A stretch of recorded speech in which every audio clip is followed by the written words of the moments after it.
per estorsioni e rapine i carabinieri lo scovano a Povegliano, pericoloso ex esponente della Mala del Brenta bloccato in un blitz notturno, in azione il ROS e i corpi speciali del GIS. Tragedia sfiorata a Pozzonovo, ultraleggero precipita schiantandosi contro un albero sui Colli Ugani. Vivo per miracolo il pilota di Albignasego, si indaga sulle cause dell'incidente. 43enne è arrestato per tentato omicidio a Cavarzere, ha cosparso di benzina alla moglie per darle fuoco, ma il figlio ha nascosto l'accendino consentendo ai carabinieri di bloccarlo. Lo scorso ottobre aveva rubato della birra in un supermercato di Udine, sorpreso aveva costretto i gestori a far intervenire i carabinieri. L'incontro ravvicinato con Marin Jelebnic, il killer del capotreno a Bologna. Inchiesta sulla scomparsa di Antonio Mengone, il perito della battaglia contro gli autovelox irregolari, svanito nel nulla. In un video si vedrebbe l'uomo salire su un furgone.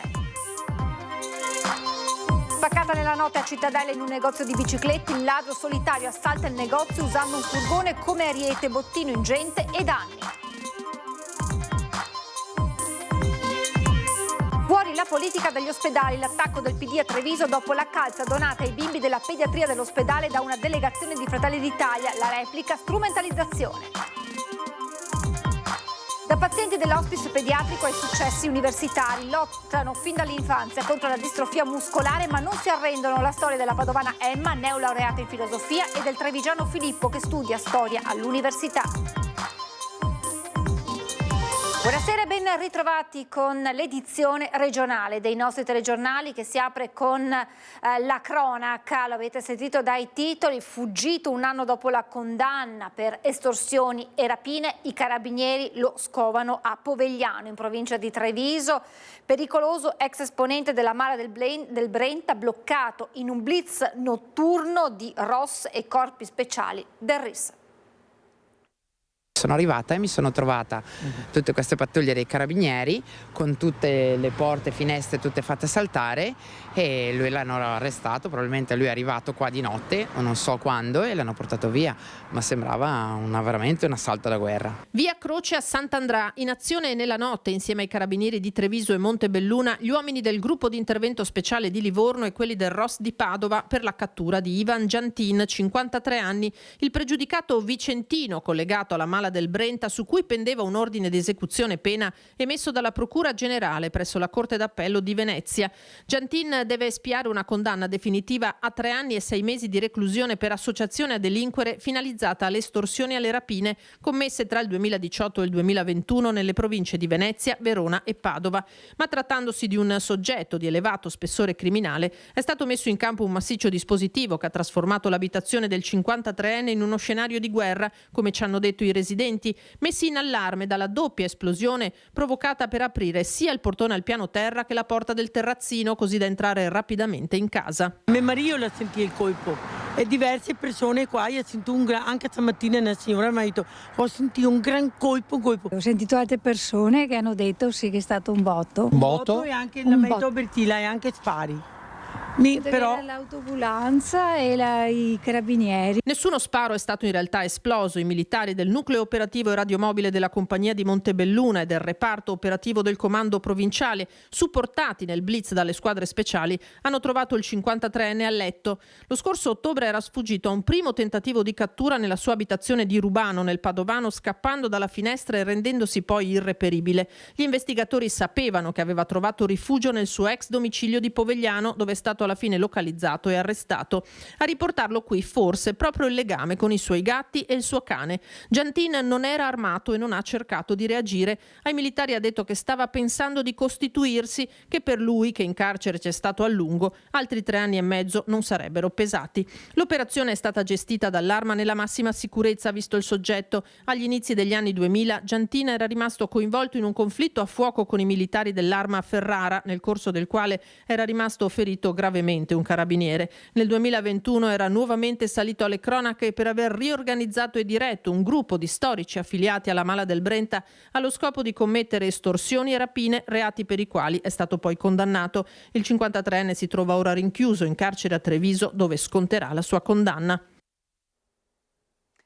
Tragedia sfiorata nel pomeriggio a Pozzonovo, nel Padovano, dove in un campo è precipitato un ultraleggero. Erano circa le 14:30 quando l'ultraleggero si è schiantato a terra nel campo del centro cinofili di Pozzonovo. Attimi di paura, quelli vissuti dal pilota che si è salvato per miracolo. L'uomo, residente ad Albignasego, è rimasto incastrato tra le lamiere del velivolo ed è stato estratto dai vigili del fuoco arrivati sul posto del distaccamento di Este. Il pilota ha riportato delle ferite non gravi ed è stato portato in ospedale a Padova per le cure. Sul posto sono intervenuti anche i carabinieri di Conselve per ricostruire la dinamica dell'incidente. L'impatto al suolo vicino all'aviosuperficie Colli Ugani in un campo del centro cinofili di Pozzonovo. Prima l'ultraleggero aveva anche centrato un albero. E tragedia sfiorata a Cavarzere, questa volta siamo in provincia di Venezia. Il primo giorno dell'anno un 43enne ha tentato di dar fuoco alla moglie, non c'è riuscito solo grazie all'intervento del figlio minorenne. Il 1° gennaio un 43enne di origine albanese residente a Cavarzere ha cosparso il pavimento della cucina di casa e la moglie di liquido infiammabile tentando di darle fuoco al termine di una lite domestica. Solo grazie all'intervento del figlio minorenne quel gesto non si è trasformato nell'ennesimo femminicidio. L'allarme del minore che, approfittando di un momento di distrazione del padre, è riuscito a sottrargli l'accendino e a prendere tempo fino all'arrivo dei carabinieri, è scattato attraverso la centrale operativa che ha inviato i militari nell'abitazione. Secondo quanto ricostruito, il 43enne in evidente stato di agitazione avrebbe prima minacciato di morte la donna, poi cosparso col liquido infiammabile sia gli abiti che lei indossava sia il pavimento della cucina, non riuscendo nel suo intento grazie al ragazzo. Secondo quanto accertato dai carabinieri, non era la prima volta che il 43enne si rendeva protagonista di episodi di violenza nei confronti della compagna. In precedenza, però, non erano mai state sporte denunce.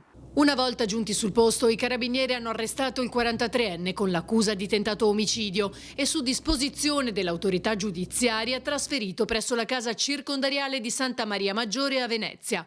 Sconcertato il sindaco Munari che commenta. Un gesto, chiamiamolo così, eroico da parte di questo ragazzino minorenne che è riuscito a salvare la mamma e ad evitare ovviamente conseguenze molto più tragiche. Non voglio e non vorrei che il nome di Cavarzere venisse affibbiato questa nomea di una città dei femminicidi e quindi qualora e quando, e mi auguro ci sarà a breve un processo penale nei confronti di questo soggetto, è mia intenzione costituire parte civile, ovviamente chiedere un risarcimento per i danni d'immagine alla città di Cavarzere ed eventualmente investire questa somma ottenuta a titolo di risarcimento per dei progetti sociali e dei progetti di reinserimento per le vittime di violenza. Il comune di Cavarzere negli ultimi anni si è fatto promotore di una cultura che contrasta e previene la violenza di genere dopo la morte a bastonate di Mayla Beccarello, uccisa 7 anni fa a 37 anni dal marito. Da quel momento ancora di più come amministratori ci siamo sensibilizzati per cercare di monitorare sempre con più attenzione sul nostro territorio queste situazioni potenzialmente drammatiche e mettere in atto tutte quelle che sono le procedure di prevenzione a partire dallo sportello antiviolenza dedicato appunto a Mayla e che vuole essere il supporto il primo fronte per dare voce e aiuto a queste donne che sono sottoposte a queste miserabili forme di violenza. Questa volta non è andata male come la precedente, però comunque lascia sempre il segno questa tragica violenza contro le donne. È stata dichiarata fuori pericolo la donna di 63 anni accoltellata dal marito che poi si è suicidato. Il fatto di sangue ha destato vasta impressione nella comunità di Monfalcone dove c'è stata questa tragedia.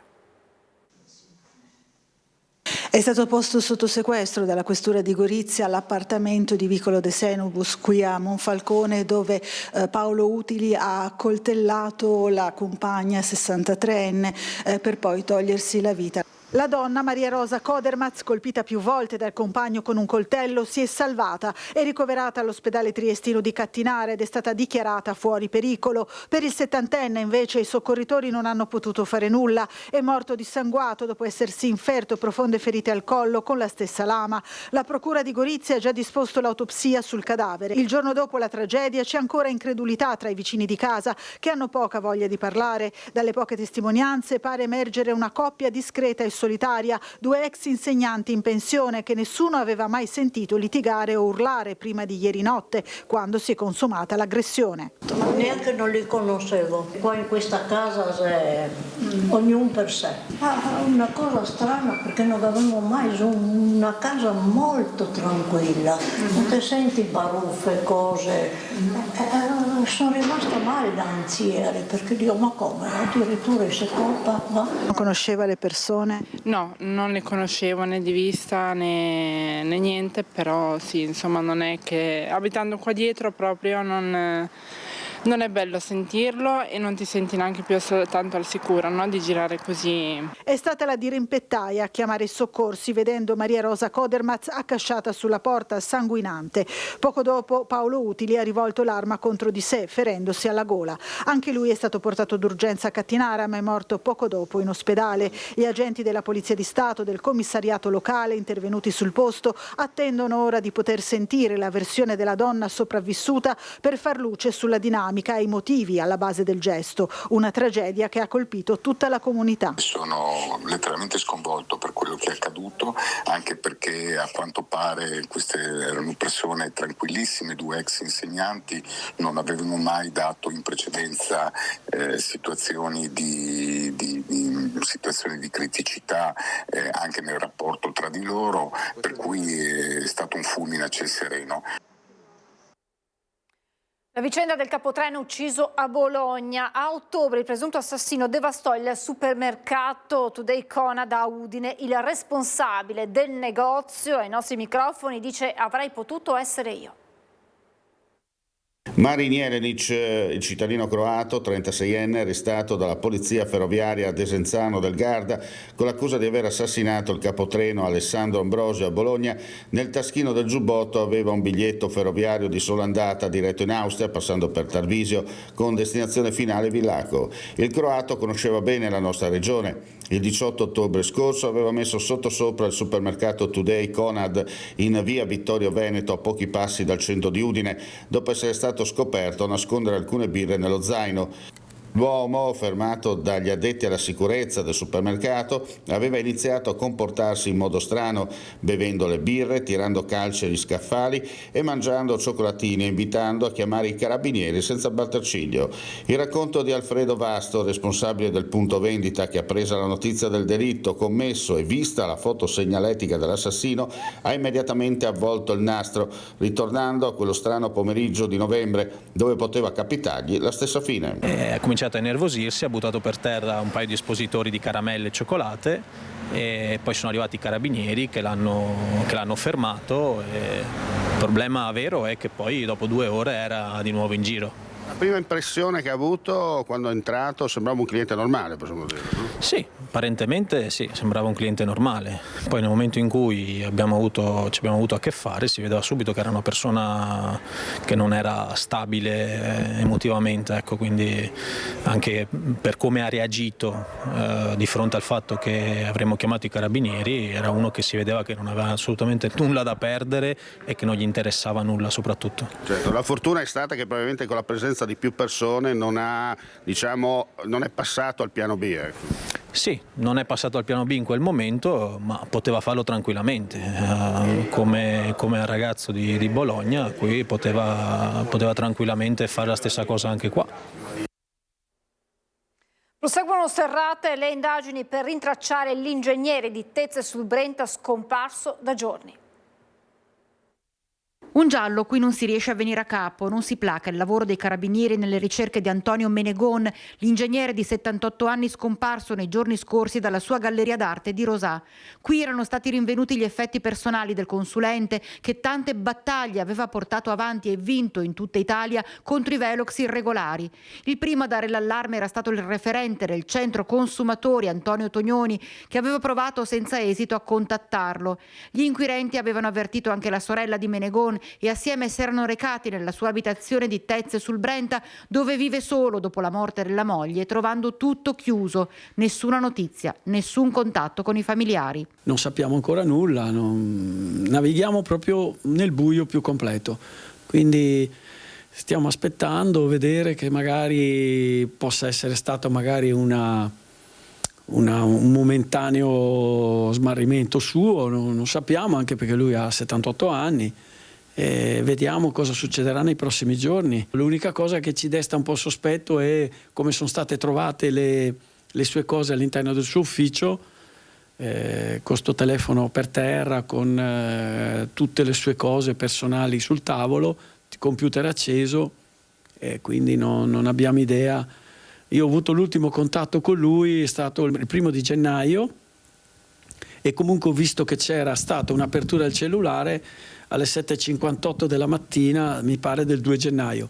Quindi credo che lui avesse ancora in mano il telefono a 2 gennaio. Provvidenziali potrebbero essere gli accertamenti su alcune immagini di una telecamera di videosorveglianza di un privato che lo riprenderebbero mentre sale su un furgone. Anch'io ho sentito questa cosa qui, però non abbiamo idea di quando può essere successo, cioè l'arco temporale di quando stiamo parlando. Là bisogna sentire le autorità che cosa hanno visto su sto filmato, non abbiamo idea.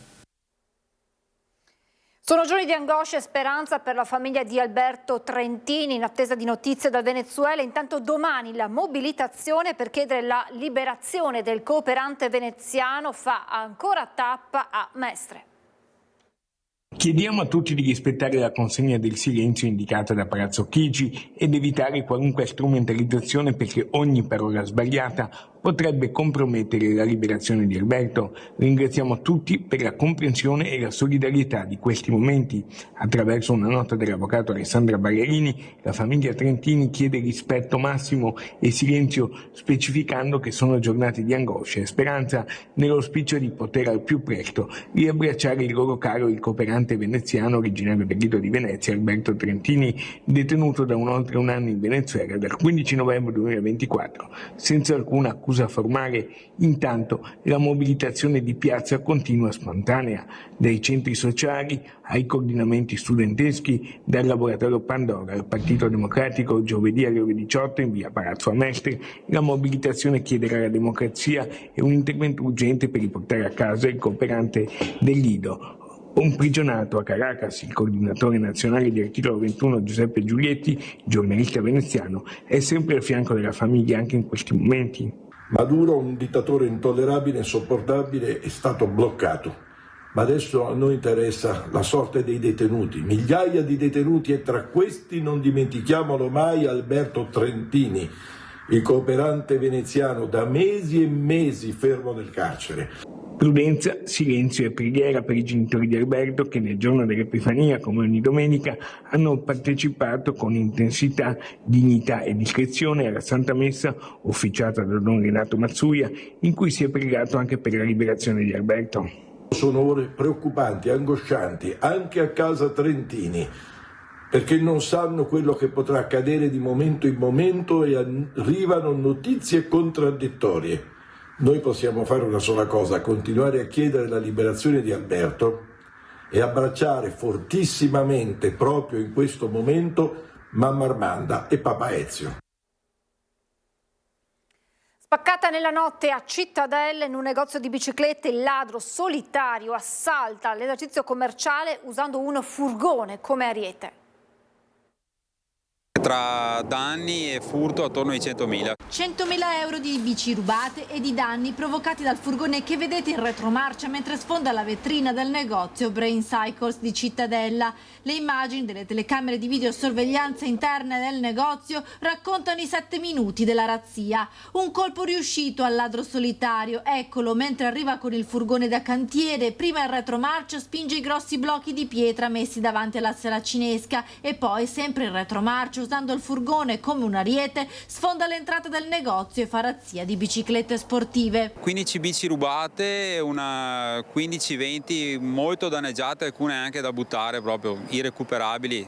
Le vetrate, l'inferriata gli è caduta sopra e il furgone ci è passato sopra, sono maciullate da buttare. È un duro colpo veramente speriamo di riuscire a recuperare in fretta e dare di nuovo un buon servizio ai nostri clienti e via si riparte. L'amarezza di Paolo Tonellotto, il titolare del negozio. Questa è la seconda spaccata in 4 anni e nemmeno le protezioni come i blocchi di pietra hanno fermato il ladro che ha agito indisturbato e in pochi minuti. È gente che ci sa fare, non sono improvvisati, lui era anche da solo, infatti è stato veramente, era del mestiere.